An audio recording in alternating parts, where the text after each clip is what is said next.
Setakat yang saya lihat, uh, institusi mufti mempunyai peranan yang amat besar ke arah membangunkan negara, membangunkan agama itu sendiri. Ya. Dan sebenarnya institusi ini patut berperanan masuk ke dalam masyarakat itu sendiri. Ya.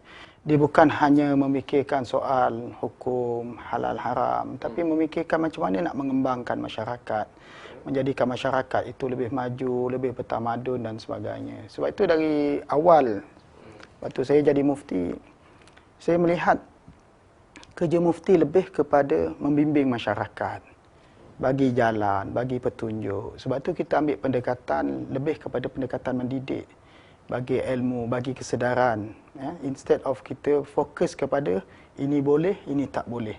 Tanpa lebih kepada pendekatan pendakwah sebenarnya. Ya. Instead of kita menghukumkan sesuatu itu bagi black and white, suatu benda yang sebenarnya cukup mudah. Ya, tapi nak memimpin perubahan, ya, ajak masyarakat meningkat dari sudut kefahaman agama dia. Agama dalam erti kata cara hidup dia. Ya, artinya daripada keadaan yang mundur jadi lebih maju, ya, keadaan yang kurang mesra dengan orang lain jadi orang yang lebih mesra. So dari sudut itu yang sepatutnya berlaku sebenarnya. Sebab masyarakat melihat institusi mufti satu institusi yang amat mulia. Ya, satu institusi yang dialah akan mengeluarkan suatu perkara sebagai final say kepada apa saja isu masyarakat. Jadi seorang mufti yang tak faham keadaan masyarakat, macam mana dia boleh mencadangkan suatu pandangan atau suatu nasihat bagi merubah masyarakat berkenaan. Ya. Saya ambil contoh yang paling mudah yang selalu saya sebut dalam ceramah-ceramah. Ya. Interaksi alim ulama dengan golongan remaja, golongan belia ataupun orang yang baru nak berjinak kepada agama. Ya. Kita jangan terlalu keras dengan mereka. Dari sudut keras saya maksudkan artinya kita mementingkan perkara remeh-temeh seperti perkara sunat, perkara fadilat dan sebagainya. Sedangkan dalam agama kita, ya, Nabi Muhammad SAW dan para sahabat cukup toleransi dengan generasi muda. Ya, cukup toleransi dengan orang yang baru nak dekat pada agama. Ya, contoh kalau solat, ajarkan mereka benda yang perlu sahaja. Ya. Ambil contoh pakaian. Kalau dia solat menggunakan apa saja bentuk pakaian, yang penting dia menutup aurat, itu sudah memadai. Ya. Apabila iman itu sudah kukuh dalam hati dia, keyakinan sudah ada, ya, dia akan dapat membaikkan diri dia lebih cepat daripada apa yang kita jangkakan. Maksudnya mempermudahkan. Sepatutnya ia dipermudahkan kerana memang Islam itu sifat dia agama yang mudah.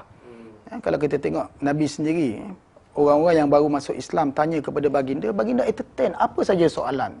Contoh, orang jumpa Nabi seorang yang pemarah, seorang yang pemanas. Ya, dia tanya, ya Rasulullah, ya, beritahu kepada aku sesuatu yang akan menyebabkan aku masuk syurga.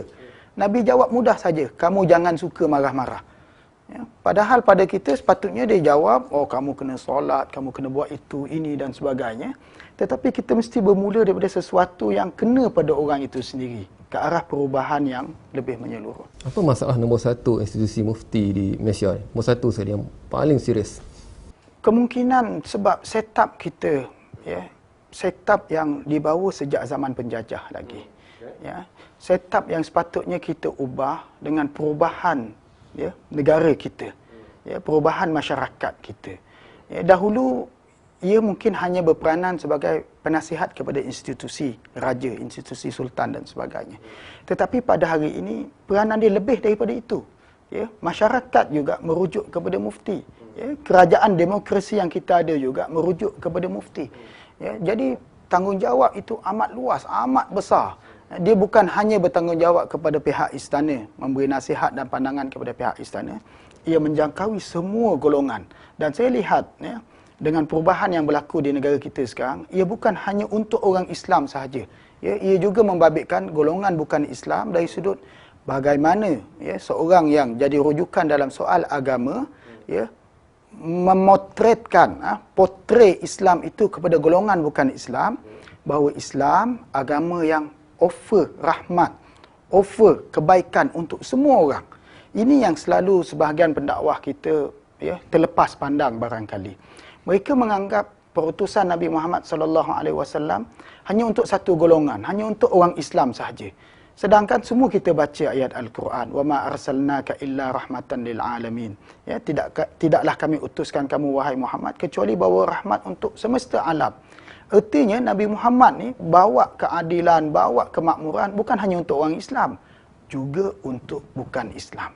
Sebab itu dia tidak ada double standard sebenarnya dari sudut hubungan Muslim dengan Muslim dan hubungan Muslim dengan non-Muslim. Yang ini faktor yang cukup penting sekali, ya, bagi para pendakwah, ya, berdepan dengan masyarakat. Maksudnya boleh kita kata mengeksklusifkan Islam dalam kes yang terjadi? Ya, mengeksklusifkan Islam satu perkara yang amat berbahaya sebenarnya. Ya, sebab Islam itu untuk semua orang.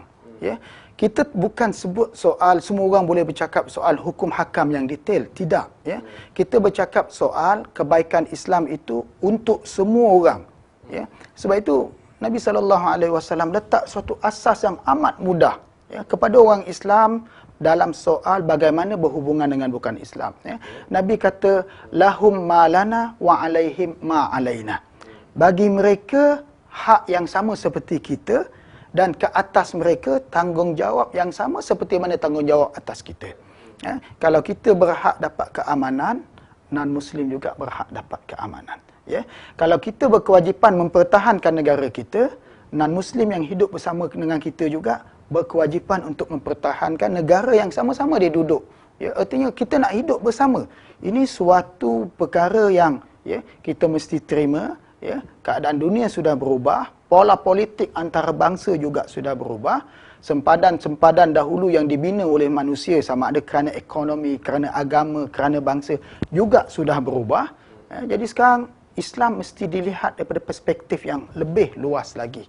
Baru dia nampak sebagai agama yang bawa rahmat kepada semua manusia. Dengan kedudukan sekarang, institusi mufti sekarang ni yang sebegini, maksudnya ada hierarki dan strukturnya begini di bawah, maksudnya bawah pengaruh kuasa yang agak besar tu, boleh atau tidak ini menjadi kenyataan bebas daripada Islam, Islam yang kononnya Islam fiqh halal haram soal ni, boleh atau tidak dalam semasa? Ia bergantung kepada kehendak.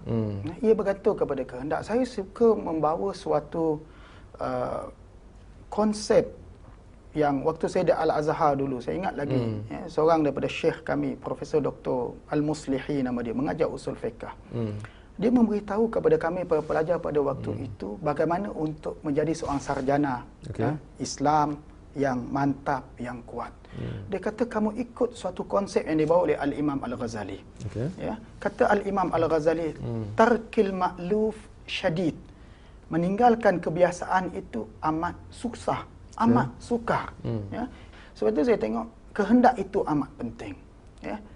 Cabaran luaran tetap ada. Itu lumrah manusia. Ya, sesuatu yang orang tak biasa, dia akan anggap perkara itu perkara yang baru. Sedangkan asalnya mungkin itulah yang asalnya berubah, rosak. Ya, bila kita nak balik kepada asal, orang akan kata, oh kenapa kita berubah? Kita tak ikut kebiasaan kita. Ya, kebiasaan yang silap berkenaan sebenarnya. Ya. So, saya melihat bahawa kalau kehendak untuk menjadikan institusi ini benar-benar berwibawa, ya, dia mesti bebas daripada apa saja pengaruh luaran. Saya suka bawa satu lagi analogi yang cukup mudah. Ya. Institusi mufti adalah institusi profesional. Sebagaimana kita ada bidang perubatan, bidang kejuruteraan. Kalaulah jurutera jalan raya memberi nasihat agar jalan raya dibentuk sedemikian rupa, ya, maka jurutera itu bertanggungjawab menghormati disiplin ilmu dia. Atas apa pengaruh sekalipun, dia tidak boleh mengkhianati ilmu dia. Begitu juga dengan pakar jontong sebagai contoh. Kalau dia kata operation, ya, blok sekian banyak, orang lain tak boleh kata saya rasa dia blok banyak ini dan begitu, begitu dan begini. Begitu juga institusi agama. Ya. Kalau begitulah dinyatakan oleh nas, begitulah dinyatakan oleh sunnah Nabi SAW, maka kita bertanggungjawab, ya, untuk menjelaskan ini yang dinyatakan oleh nas, ini yang diamalkan oleh Rasulullah SAW.